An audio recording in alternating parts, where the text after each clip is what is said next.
You see what happened in Masembeh, who won the elections there. They lost. No, but Gambia won.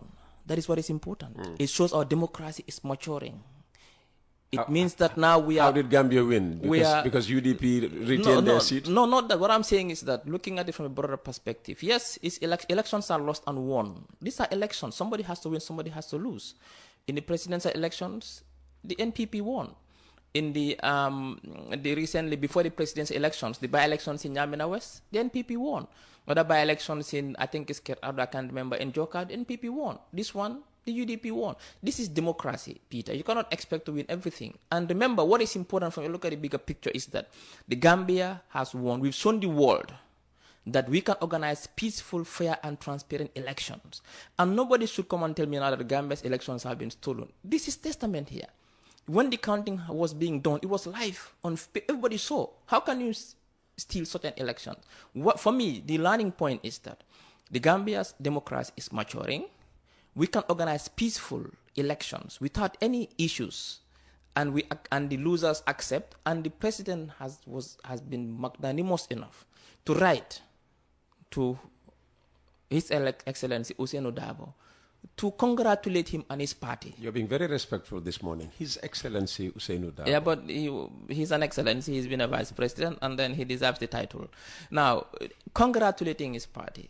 You see, that alone is a big move. That, for me, every government should celebrate this. Yes, the UDP can celebrate the victory.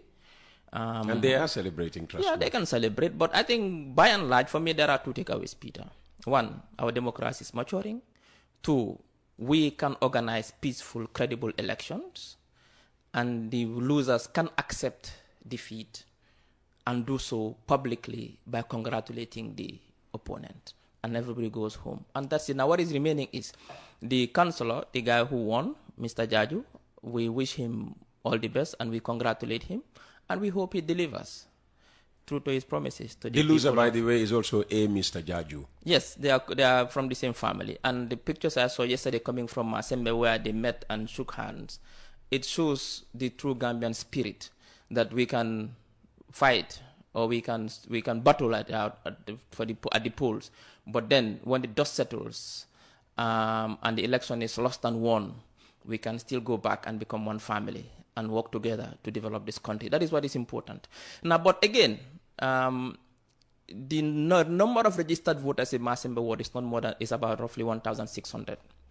And the voter turnout is almost 1,200, I think, over 1,200. Now, one thing that should be clear is that the election results in Masembeh should not and will not in any way be representative of the mood of the entire government when it comes to voting in 2026. The president, His Excellency, is still very popular. In fact, the most popular political leader in this country. And he will win the 2026 elections. And anybody who celebrates thinking that the election in Masembeh is a signal of what will happen in 2026, I think that person is also living a dream. And that person is engaging what they call self-deception. Mm-hmm. You spoke about, counting being conducted live, on social media for everyone to see, and you welcome, the development.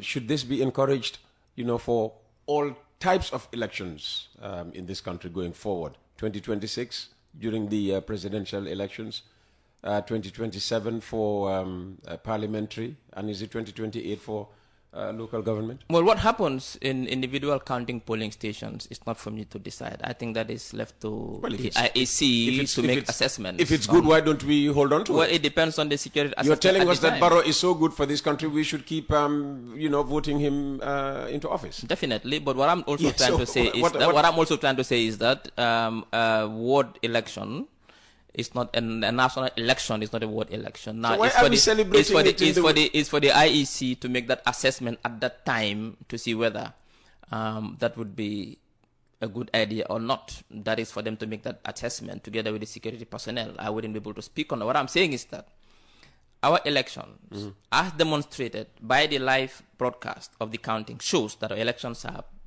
one of the most rig-proof, transparent, credible elections that you can conduct in the world. That is clear.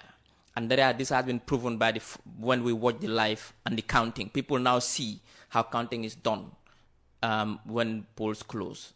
Just a glimpse of it. Many people have never witnessed counting. I've been lucky to witness counting because I was an election observer before in the Gambia here when there are elections. I've also done election. Did anybody try to, to buy you off? When I was an observer? Yes. When I was observing? No, obviously not. You cannot buy anybody off because our elections cannot be rigged, Peter. It cannot be rigged. I've also did election observation in Nigeria. Like UDP complained that in 2021 some of their agents were given money so that they didn't stay to see the counting. But I was not an agent. Of I know. That's why I know you. I'm not associating you with UDP. No, UDP. What I was saying, I was an independent observer. Yeah. Then not an agent of a party. Okay. I was in there as an agent. I was there as an independent observer. Okay. Now I've also been an election observer in Nigeria, in Owerri, Imo State. You look like an Igbo. That's what they told me when I was there. They thought I was an Igbo. So I've also seen elections, how they are conducted there.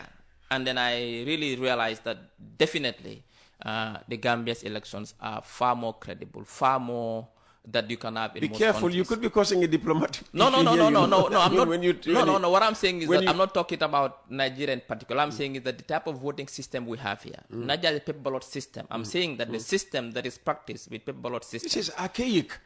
Which one? The one we have. No, it's not archaic. This, It's good. It's good. It's credible. It's rig-proof. It's transparent. It works for us. So we should maintain it. What I'm trying to say is that I'm not specifically looking at the Nigerian elections. I'm saying that the system that is adopted in the paper ballot system, when I looked at it and observed the way things are done in that system, and I looked at our system, I realized that our system is far much better than the paper ballot system practiced elsewhere. And that is my opinion.